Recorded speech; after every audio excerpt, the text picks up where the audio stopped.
Hello' students welcome to মজা class সকলোকে মজা ক্লাছলৈ স্বাগতম জনাইছোঁ তো আজিৰ ক্লাছটোত আমি ডিছকাছ কৰিম ক্লাছ 10 NCERT এক্টিভিটি 1.2 তো তেনেহ'লে আমি লেট নকৰি এক্সপেৰিমেণ্টটো ষ্টাৰ্ট কৰোঁ Activity 1.2 Class 10 Science NCERT Aim of the experiment Precipitation reaction between lead nitrate and potassium iodide Materials required 2 test tubes, water, potassium iodide and lead nitrate Procedure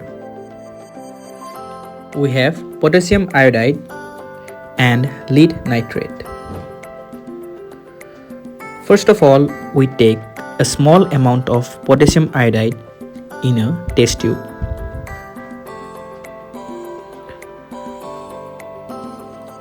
After that, we add water to the test tube and mix it well so that it becomes the aqueous solution of potassium iodide.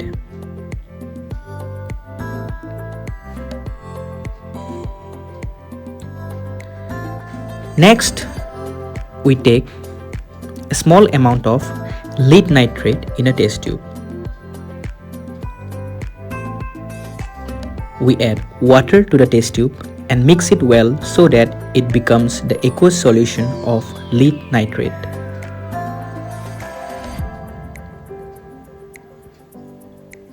Now we have the two solution of lead nitrate and potassium iodide. We add any one of the solution into one another. So here we can see that the precipitate has formed and the precipitate is yellow in color. So reaction to আমি কি কৰিলো first আমি ললো lead nitrate or aqueous solution to AQ the represent কৰে এটা কথাটো হ'ল aqueous solution মানে কি what is aqueous solution so aqueous solution মানে হ'ল it is a solution where solvent is water so যদি কোনবাটা সলিউশনৰ সলভেন্ট ওয়াটাৰ হয় তাকে আমি কম aqueous solution so lead nitrate to হল এটা aqueous solution so lead nitrate ৰ লগত আমি কি মিক্স কৰিছিলো lead nitrate ৰ লগত আমি মিক্স কৰিছিলো aqueous solution of potassium iodide to aqueous solution আছিল এতিয়া lead nitrate আৰু potassium iodide দুইটা কি আছিল দুইটা আছিল colorless solution তে lead nitrate আৰু potassium iodide mix কৰাৰ পাছত আমি কি পাইছিলো আমি পাইছিলো এটা yellow color compound এটা compound পাইছিলো আৰু এই compoundৰ নাম আছিল lead iodide আৰু yellow colorৰ যেটো compound পালো হি কি আছিল হি এটা insoluble solid আছিল আৰু insoluble solidক আমি কি বুলি কওঁ insoluble solidক কোৱা হয় precipitate আৰু precipitateক আমি short কে লিখো PPT solid iodide to কি হয় এটা PPT হয় PPT মানে কি what is precipitate so insoluble solid which settles down after the completion of the reaction.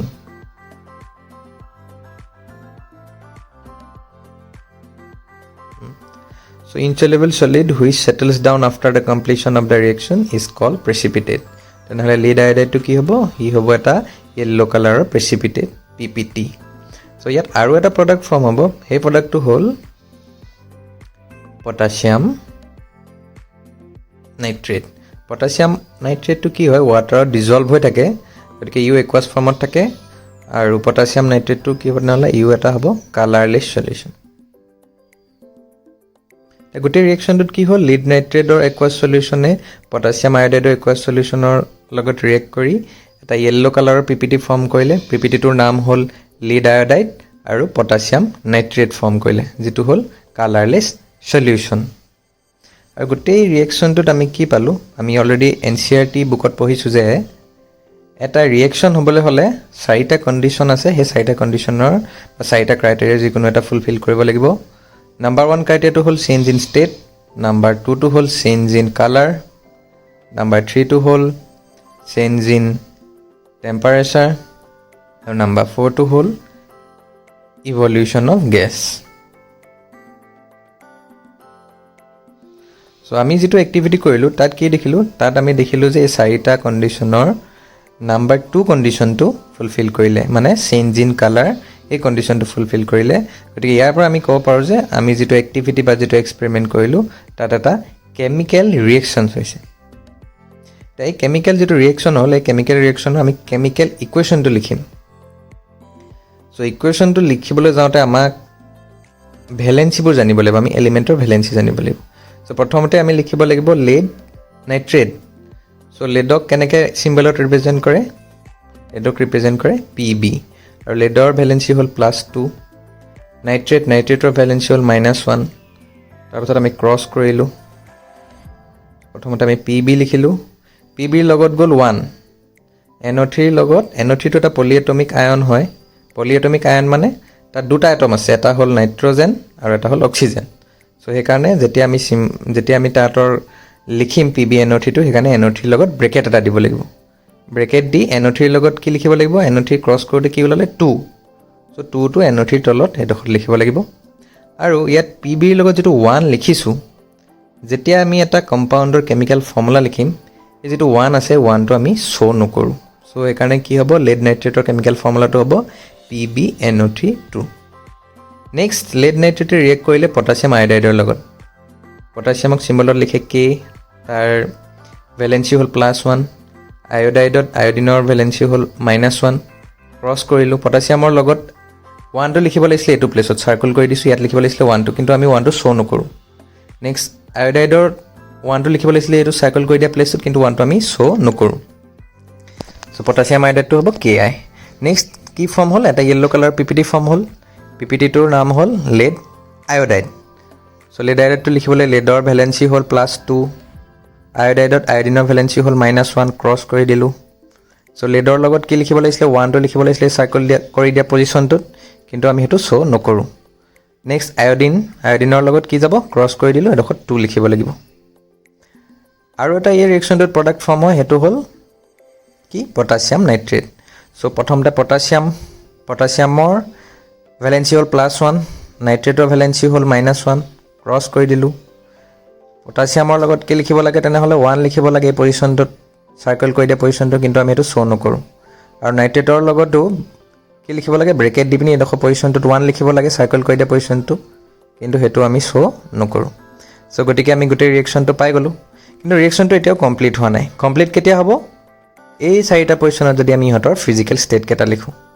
Lead nitrate কি ষ্টেটত আছে, একুৱাছ ষ্টেটত আছে। পটাছিয়াম আয়ডাইডটো কি ষ্টেটত আছে, পটাছিয়াম আয়ডাইডটো আছে একুৱাছ ষ্টেটত। লেড আয়ডাইডটো কি হ'ল, ই এটা য়েল্ল' PPT হয়। PPTটো আমি জানো যে ইনচলিবল ছলিড, গতিকে ইয়াৰ ষ্টেটটো হ'ব কি, ছলিড। পটাছিয়াম নাইট্ৰেটটো ৱাটাৰত ডিজল্ভ হৈ আছে, গতিকে কি হ'ব ষ্টেটটো ইয়াৰ, একুৱাছ। চ' এইটো হ'ব ইয়াৰ কমপ্লিট ৰিয়েকশ্যনটো। কিন্তু এই ৰিয়েকশ্যনটো এতিয়া বেলেঞ্চ কৰা হোৱা নাই। চ' বেলেঞ্চ কৰিবলৈ হ'লে পটাছিয়াম আয়ডাইডৰ আগত কি আহিব, পটাছিয়াম আয়ডাইডৰ আগত এটা 2 আহিব, আৰু পটাছিয়াম নাইট্ৰেটৰ আগত এটা 2 আহিব। তেতিয়া এইটো এটা কমপ্লিট বেলেঞ্চড কেমিকেল ৰিয়েকশ্যন হৈ গ'ল। তো এই ৰিয়েকশ্যনটোত আমি যদি ভালকৈ অবজাৰ্ভ কৰোঁ, দুটা আয়ন চাম আমি, Pb2+ আৰু K+ আয়ন। মই হাইলাইট কৰি দিছোঁ Pb আৰু K+। এই আয়ন দুটাৰ মাজত কি হৈছে, Pbয়ে K+ৰ জেগা লৈছে আৰু K+এ Pbৰ জেগা লৈছে। চ' মানে কি হৈছে, Pbয়ে K+ৰ জেগা লৈ বনালেগৈ PbI2, আৰু Kয়ে Pbৰ জেগা লৈ পিনি কি বনালে, KNO3, হাইলাইট কৰি দিছোঁ চোৱা। চ' মানে ইয়াত গোটেই কাহিনীটো কি হৈছে, ইয়াত হৈছে যে মিউচুৱেল এক্সচেঞ্জ অফ আয়ন, মানে আয়নৰ এক্সচেঞ্জ হৈছে। চ' এনেকুৱা ধৰণৰ ৰিয়েকশ্যনখিনিক আমি কি নাম দিওঁ, এনেকুৱা ধৰণৰ ৰিয়েকশ্যনখিনিক য'ত মিউচুৱেল এক্সচেঞ্জ অফ আয়ন হয়, তাক আমি নাম দিওঁ ডাবল ডিছপ্লেচমেণ্ট ৰিয়েকশ্যন।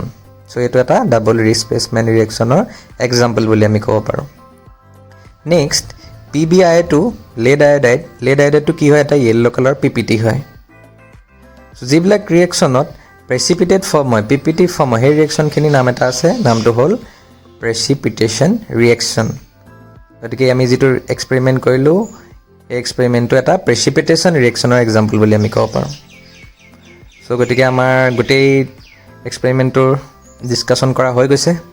চ' তোমালোকে যদি ভিডিঅ'বিলাক ভাল পাইছা তেনেহ'লে আমাৰ চেনেলটো লাইক শ্বেয়াৰ আৰু ছাবস্ক্ৰাইব কৰিবা আৰু অতি সোনকালে ক্লাছ 10ৰ বাকীবিলাক এক্টিভিটিছ লৈ আমি আহিম চ' আজি ভিডিঅ'টো ইয়াতে আমি শেষ কৰোঁ থেংক ইউ